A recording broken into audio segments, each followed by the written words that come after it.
Look at this, it's the iPhone 17 Pro Max. You know what that means? It is time for our full review on this phone. But remember that we do this in terms of for photography and videography applications. We're not doing a whole smartphone review here. I do also want to point out that Jordan is shooting on an iPhone 17 Pro as well. So hopefully that'll give you a good idea of the video quality. And I did try to coordinate my shirt to this phone. Not quite a perfect match, but as close as I could. So I'm Chris Nichols, this is PetaPixel. Let's talk about this brand new phone. There's two things you need to know about me. First off, I predominantly use Adobe Lightroom Classic. And secondly, because I review 2 products a week, I have a ginormous catalog of images and it is a nightmare to stay organized. So I'm really excited because as of today, Excire is launching their brand new Lightroom Classic plugin, Excire Search 2026. And this new plugin just thoroughly expands how I can search for images. So I can still use an AI prompt, which is really handy just to find a certain kind of photo. I can search by a particular person, by faces, or just similar images. You know, find me all the images that look similar to this one. That's really handy. But there's also automatic AI-based keywording. So when I'm importing photos, I can have Excire automatically set keywords, and I can just say, find me all the photos that have to do with travel or have to do with Paris, for example, and it can just automatically have that done. Now, I don't shoot weddings anymore, but I used to, and man, if you're still out there, you can feel my pain. So many shots of similar people, but how do I cull through all of those images, having to find which ones are the best and which ones are no good? Well, Excire can help you with that because it can automatically cull your shots. Look for eyes that are closed, or maybe there's no smile, or the image is a little bit blurry, and just automatically get rid of those, and it simplifies things so nicely. And the best part is this plugin works with Lightroom Classic just seamlessly. But if you're not using Lightroom, that's okay. You can still use Excire Foto 2025 and get a lot of the same powerful tools. And no, you're not paying a monthly subscription. It is a one-time, lifetime subscription. And if you want to just give it a try before committing to anything, you can download a 14-day free trial of Excire's Foto 2025 or Excire Search 2026. And the best part is, if you're a PetaPixel viewer, just use the discount code PetaPixel and you'll get a 15% discount off that lifetime membership. So click the link in the description below, try out Excire Foto 2025 and Search 2026 for yourself today. So Apple did release 4 new phones this year. There's the new iPhone 17, there's the iPhone Air, and then we've got the 17 Pro Max and the 17 Pro. Now, I'm not really going to talk too much about the base model 17 or the Air, but I do want to get this across. So first off, all the phones across the board have brand new LCD panels that are offering 3,000 nits of maximum peak brightness. This is 1,000 nits more than the 16 Pro series that came before it. So this is a substantial upgrade. All of the phones start with at least 256 gigs of storage, which is a nice bonus. And all of the phones have the new center stage selfie camera, which we are going to explain quite a bit today. So those are nice upgrades for all the basic phones, but the fact of the matter is, like, the iPhone 17 is still using just the ultra-wide and main camera from the iPhone 16, so there are some improvements quality-wise, but not as far as the hardware goes. And then the iPhone Air only has the main camera. It doesn't even get an ultra-wide. There's no telephoto option other than digital telephoto options, and so I really think that's going to limit what creators want to use phones like that for. So today, we're really going to be focusing on the Pro and the Pro Max. The only difference there, the Pro has a 6.3-inch LCD screen and the Pro Max has a 6.9-inch LCD screen and a slightly larger battery. Okay guys, so the first thing I'm going to touch on is the design, because this is very different from what we've seen out of iPhones before. So the first thing you'll notice is we've got this much larger, what Apple calls a camera plateau, or the bar. It's raised and it's also much wider than it was before, but not necessarily for camera componentry. This is actually where they're storing like the silicone. A lot of the antennas are also in here, and then the camera components themselves, and that frees up a lot of space for battery, for example, and that kind of stuff. So what's interesting about this is the overall look has a very kind of rugged, outdoorsy, sporty look. It's reminiscent to me of the Ultra watches, and everybody that I've shown this to so far has agreed. They're like, yeah, it's a very different look, and it is kind of rugged and sporty, and that's not necessarily going to be what everybody wants to their taste. I mean, if you're looking for something really kind of classy and stylish, maybe this is going to turn you off a little bit. Of course, you're probably going to put this in a case, but the other thing we have to appreciate is this is now Apple's first universal unibody design, which means that we're not having a separate camera plateau attached into a frame or anything. This whole thing is basically milled out of one solid piece of aluminum. And this is an interesting change because last year it was all titanium, which we'd always consider more prestigious, more expensive, certainly, and maybe more beneficial material. But Apple had overheating issues with the iPhone 16 series, and so what they're trying to do with this unibody aluminum is actually enhance the thermal dissipation with this body. The other thing I'm going to say here is they're trying to make this more rugged than they've ever made an iPhone before. So for example, this back plate that covers your MagSafe, this used to be glass with a ceramic coating. This is now a ceramic shield itself. There's another first for Apple inside the body now, and that is that they've implemented a vapor chamber. This is the first time they've done that to, again, help with that thermal heat dissipation, transfer the heat from the componentry to the body itself, and then off into the environment. Now, these have always been rugged phones. I mean, I certainly noticed an improvement when I went from the 15 to the 16 series in scratch resistance on the lenses and the screens, but the iPhone 17s now feature this new Ceramic Shield 2 ceramic depositing that they put on the glass elements. That's on the lenses and the screen. Obviously, I can't really test that here. I'm not going to rub my keys on this or anything yet, but I'm hoping to see a similar improvement that I saw from the 15 to the 16, now going 16 to 17. So let's talk about handling next, and this is going to be a quick talk because really not much has changed. This phone is very similar in weight, maybe 5 or 6 grams heavier than the 16 Pro Max, and otherwise it looks very similar. Same screen size, control layout's also exactly the same. So we got power button, we got volume buttons, we got our customizable button here, which is nice, and then we have our camera control button, and this hasn't changed in any way. It's not any more or less sensitive. They haven't tweaked it. And you know, again, I did play with this a lot when I tested the 16 Pro Max.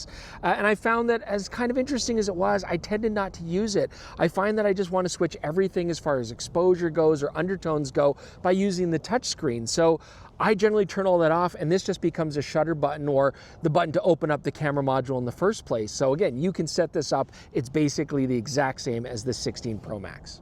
Okay, but let's get into the actual camera modules here on the phone. I mean, so first off, the ultra-wide. We've got the exact same ultra-wide that we had last year. It was updated last year for the 16 Pro series, but there is one change that is quite interesting. So on the iPhone 16 Pro, if you were doing RAWs, you could get the 48 megapixels out of the sensor, but if you were doing HEIFs or JPEGs, you can only get 12 megapixels, and they've changed that now. You can actually go up to 24 megapixels. It always seemed like such an odd thing on the earlier phones, and it's nice that we can now have just a slightly higher resolution general purpose file out of this.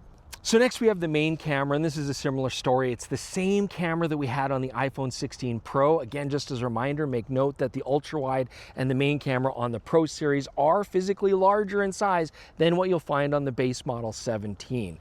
So this is the same story. We're getting the same aperture, the same sensor size before. It's a nice fast scanning sensor, the fastest scanning of the 3 camera modules that you'll find in this phone. And it still gives you the same 2 fusion lenses that we had before. So you can get a 28mm and 35mm full frame field of view equivalent, 24 megapixel digital camera. And yes, it's not a real lens or camera, but I liked them before on the 16 Pro series, so I still like them now. I actually find them to be quite useful once in a while. And that brings us to the new camera module we have on the iPhone 17 Pro. This is a new 4x telephoto lens, and this is replacing the 5x lens that we had on the 16 Pro series, and that sorely needed a replacement. It was our least favorite of the North American smartphones. Okay, so the new 4x camera. This is first off going to give us roughly a 100mm full frame equivalent field of view, and I like that. I mean, it's a very classic kind of portrait range. I didn't mind the 120mm that we had on the 5x lens, but I think a lot of people are going to appreciate this being a little bit closer to the main camera. More importantly, though, we're getting a big hardware increase as far as sensor size goes and resolution. Apple is saying this is going to be about 56% larger than what we had in the 5x camera. We should get better low light performance, but we're also getting a 48 megapixel sensor now, quad bare, like we have in the ultra wide and the main cameras. And no, this isn't going to be equivalent to a 48 megapixel mirrorless full frame camera or anything like that. No, but it is still a big step up. And I want to take a look at some test charts here to really show you the difference, okay? So the 5x lens that we had on the iPhone 16 Pro, it was a 12 megapixel sensor. And when you look at the detail here, there's a clear difference. The 4x lens is giving us way more resolution. But But then I want to try another interesting test. What if we take this 4x camera and we actually zoom it to 5x? Well, to compare it to the older lens, we're still getting an advantage in resolution, 30 megapixels versus 12 megapixels, and it does make a noticeable difference. So right off the bat, this is not only a better 4x camera, but it's also a better 5x camera than what we've seen before. But there's even more to talk about this lens.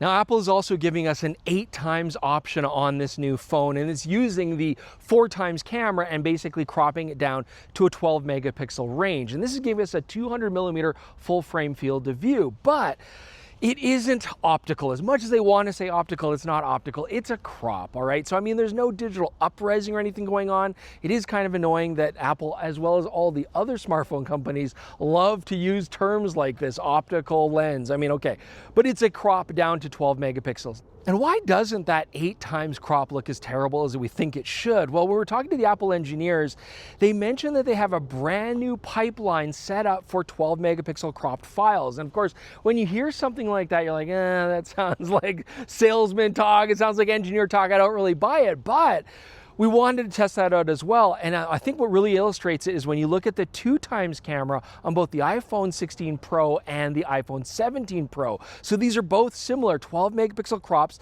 The new pipeline works on this camera as well. And we often use this 2x camera. I mean, we really like that sort of normal lens look to it. And you can see that the iPhone 17 Pro has noticeably better detail. Text just looks clearer and sharper, not getting as much artifacting. So whatever magic they're performing there, it is making a difference.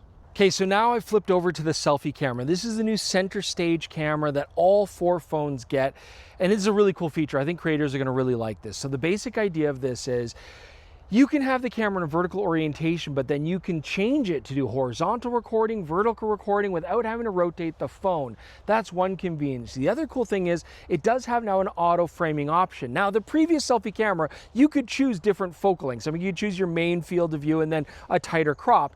Here, though, it can automatically frame. So if it is just me in the shot, it will frame just me tightly. But then if it detects somebody else in the shot, another face, it will then expand the frame to cover that. So this cool feature and convenience is possible because of this 24 megapixel square sensor, and you're going to get the exact same resolution for photos and video regardless if we're doing a horizontal or vertical crop. I mean, that's really neat. But what does the quality actually look like compared to the older selfie cameras? So I want to do a test here. What I can say is, first off, when it comes to photography, at the widest field of view, which is about a 20mm, 19mm full frame field of view equivalent, we're getting about 18 megapixels, and it's noticeably better than the older selfie camera. We're just getting better detail. However, when we crop in tighter, looking at both cameras, the older 16, the newer 17, I'm not really noticing that much of a difference when we're doing the tighter crop, but at least that means that we're still always getting at least the same level of detail as we expected before. So this isn't so much about gaining that much image quality, it's really about gaining the convenience for creators, and I think it's a really neat feature.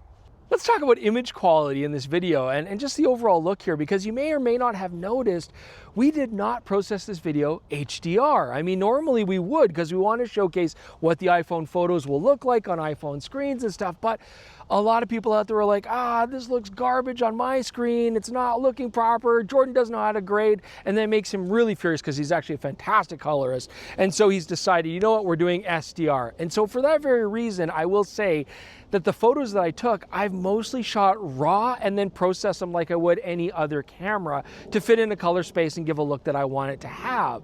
That being said, I mean, the HDR files do look beautiful. I mean, everybody's gonna have an opinion on what they like better, Samsung, Google, or Apple, but I do often find the Apple photos to be nice and bright and punchy, good color saturation, but still fairly realistic and with really nice skin tones. Sometimes I like Google, sometimes I like Samsung. It really depends on the overall subject matter. And of course, you can customize curves, tones, undertones, black and white. You can do all sorts of stuff that you wanna do, but I more just decided I'm gonna go through Lightroom, process these RAWs, and just give you files that I think look nice the way I would want to display them. And on that very note, I'm not seeing much difference from the 16 Pro. I mean, other than the fact that the 4x camera is now a larger sensor with more megapixels, we're basically getting the same ability to push and pull white balance and exposure, bring down highlights, push up shadows that we had before. It's not going to compete with any sort of larger sensor mirrorless camera, at least not yet. So this new 4x telephoto lens, I think a lot of people are going to use it for portrait mode. And this is actually a really big upgrade because remember, The 5x lens on the iPhone 16 Pro, great for portraits as far as focal length goes, but it was only 12 megapixels. Now we can shoot portraits on this 4x lens at 48 megapixels. And look at the results here. As far as resolution goes, it's night and day. I mean, the 48 megapixel sensor is giving us way better detail, way better sharpness, but it goes beyond just resolution. It also really benefits skin tone. I mean, my daughter here, she's got a lot of freckles, and you'll find that on the iPhone 16 Pro, those 12 megapixel files, it all kind of smushes together into a soft, waxy kind of look. But on the new 4x camera with the higher resolution, you see that detail, you see pores. I think that makes a big difference to the overall realism. Now, what about the depth maps and the portrait mode and its sort of bokeh that all the smartphones are able to do? Well, looking at the 16 Pro and the 17 Pro, I'm not noticing much difference. If there is some improvement, it's very minor, but I like it. I mean, I do think they do a really nice job of giving that kind of soft effect to the background and natural look and fall off from in focus to out of focus areas. And of course, on any of these portrait shots, the phone will detect a face. You can touch that little F button, and then you can change this later on if you want and do all sorts of different depth of field looks. Oh, and this also brings me to the undertones, because I shot both of these portraits in the rose gold undertone. I really liked it on the 16 Pro, and I still like it here. It's still my favorite on the 17 Pro. These undertones give you a really interesting way to just bring up some color in the shot, you know, maybe change localized contrast a little bit, the look and feel of the image a little bit. They're not over the top, they're nice and subtle, but they just give you a bit of a warmer tone or cooler tone. And for this year, iOS 26 has added a bright undertone. You will get this to the older phones as well, so it's not exclusive of the 17 series. I don't love it. I find it pretty punchy, pretty strong, but you know, just another look that you can have for your imagery.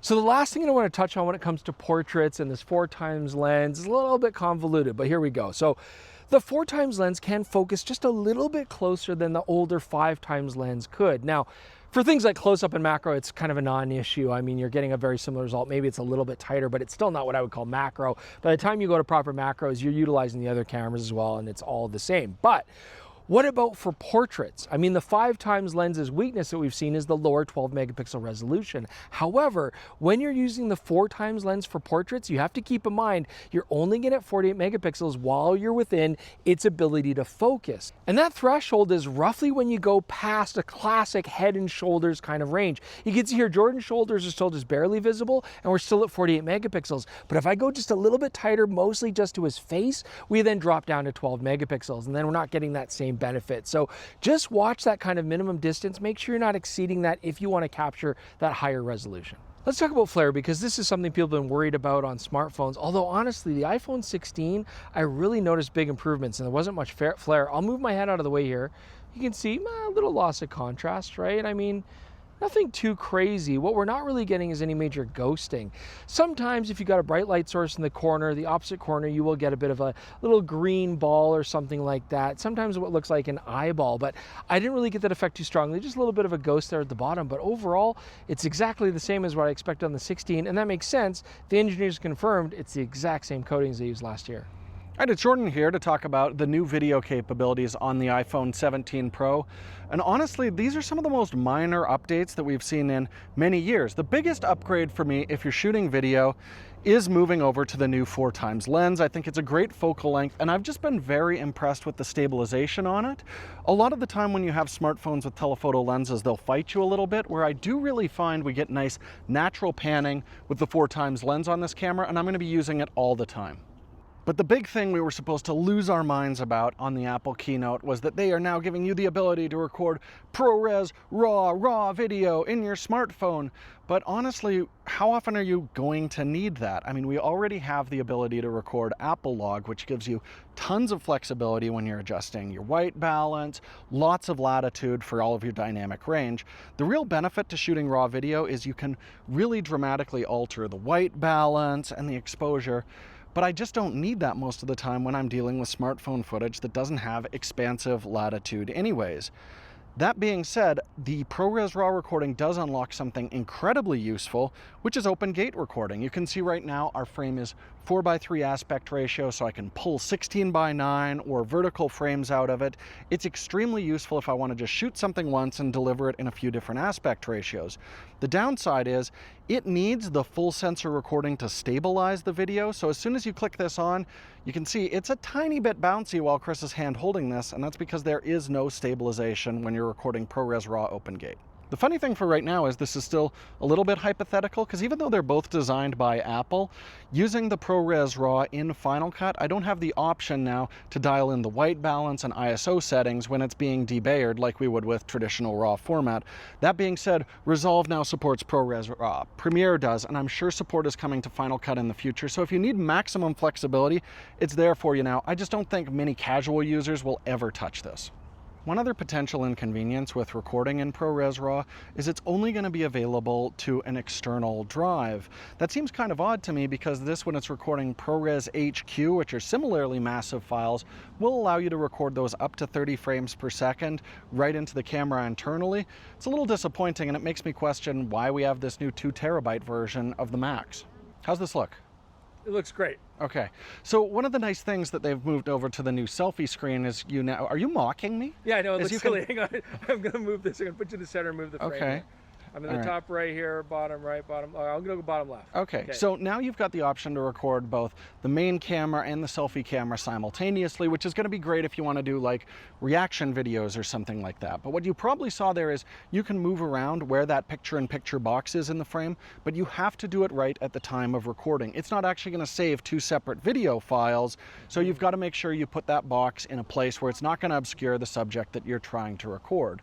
But this is great because I can just go for a stroll right now, Chris, and you can follow me. Okay, yeah, so just tell me which way I'm going. This way. Over that way. Yeah, good. Okay, good. So now you can see both me talking and walking and Chris's reaction, hopefully guiding me safely. I don't love doing this with the selfie camera. So this is kind of a nice new feature. All right, let's talk about the selfie camera if you're recording video. Now, it doesn't have the same ability that it has in photo, where it can automatically change the composition based on how many people it sees in the frame. But the nice thing is we've got an ultra-wide lens and a square sensor, and that means it can do a lot of reframing to digitally stabilize, and I am definitely finding the video stabilization on the selfie camera is far better than what we saw last year. Really makes it usable if you want to like film yourself running or something. So here's the thing, when I'm testing the North American phones, I consistently for the last few years have found that the iPhone is head and shoulders above Samsung and Google when it comes to video recording capability. So they didn't have a lot that they desperately needed to improve. But there are still some weird inconveniences when you're recording with this, and most of it comes down to the default camera app. I mean, we can get absolutely beautiful Apple log recording to H.265. Nice small files. I use this all the time, but it's only available in Final Cut Camera and Blackmagic Camera. And it'd be great to see it in the default app, because the default apps still have some of the tools like dual screen recording and some of the advanced audio filters that can't be found in some of those other things. So please add H.265 log recording to the default camera. I think a lot of people will use that all the time. You might notice I haven't even talked about the other major feature that Apple highlighted when they launched the iPhone, which is the ability to use a Genlock dock for multi-camera syncing of huge arrays or bullet time rigs, things like that, which are incredibly niche and very few people are actually going to take advantage of. Those are the major updates, but I almost think Apple can get away with it because they are so far ahead when it comes to recording video on a smartphone. Consistently, I just find you get the most natural looking video, and it cuts beautifully with other full-size cameras. So if you're really interested in video, the iPhone is still the best choice right now. Okay, so I want to give you guys my final thoughts on the iPhone 17 Pro here. And I mean, I think we're seeing some substantial hardware improvements. I really like the new 4x lens. I really like the new center stage selfie camera. And it seems like whatever weaknesses that Apple had in their cameras, they've now resolved. Because we basically like the Apples enough to tolerate that 5x lens, but we never enjoyed using it. And now this is a much better sort of process. Image quality wise, it's nice that I can get 48 megapixel RAWs across all 3 cameras now. And I do like some of the fusion technology and some of the crop modes. The new pipeline is really good. So I'm happy with the image quality here that I'm getting on the Apple iPhone. And I like the overall look. We do have a roundup coming though where we'll compare it to the Google and the Samsung for the majority of the North American brands that we can get here. And then you can really judge for yourself which kind of color rendition and stuff that you like better. And the last thing I want to talk about is AI and Apple's approach to marketing its AI usage and how it implements AI, because I think that this really does differentiate from the other North American smartphones. Make no mistake, Apple love AI. They love AI, they love deep learning, they love machine learning, they use some generative AI, but they really take a far different approach than the other companies. I mean, there's no cloud-based AI stuff going on here. They really go very light on the generative AI, and Apple has always said that they're far more committed to the actual image, which means better hardware, larger sensors, changing things like color balances, white balance tweaks, depth map, how they combine frame stacking. I mean, all these kind of things. But I really do respect more of the approach that Apple's going with in trying to avoid some of that generative AI. That being said, look, it's because I'm approaching this from the standpoint of more of a photographer and advanced user. I think there's some real benefits to what generative AI can do for the casual user, for Instagram users and all that kind of stuff, but I'm also very closely watching it. As curious as I am, I'm also apprehensive. I think a lot of us are. And so I can always appreciate Apple's deciding to go more of an actual image approach. I think that is commendable. Curiously though, they still haven't signed up to the C2BA content authenticity support. And I think that's kind of strange. I mean, Google did do that, and I think that's a really positive step. Maybe Apple will do that in the near future. Still, I really like the approach that they're having here in terms of AI. So I hope you guys enjoyed that sort of deep dive into the new cameras, the lenses, and the look that we're getting out of the image quality here. Overall, I think we have a really capable, really nice to use smartphone for creative types. Do leave your comments below. Let us know what you think. We always appreciate that feedback. We're going to be talking about this and a lot of other stuff going forward in the PetaPixel podcast, and you can get that on this exact same channel, or you can listen to it on all your favorite podcasting apps. Do also consider supporting us with a PetaPixel.com membership. I mean, we're flying ourselves down to San Jose to attend this event, putting ourselves up in an Airbnb. None of that money came from Apple. That all came from us. And that money is made possible by contributions from yourselves to the PetaPixel.com membership. $3 a month, $30 a year, and you get big substantial discounts to the merch store, you get discounts to the Moment store, and you get discounts to KH.com. So I think you're gonna really appreciate that. You also get access to our sample galleries where you can check out all the JPEG and RAW files that we provide from the samples that we get to test. So you'll definitely wanna look at that. Thanks so much for joining us, guys. We'll see you soon with more on PetaPixel.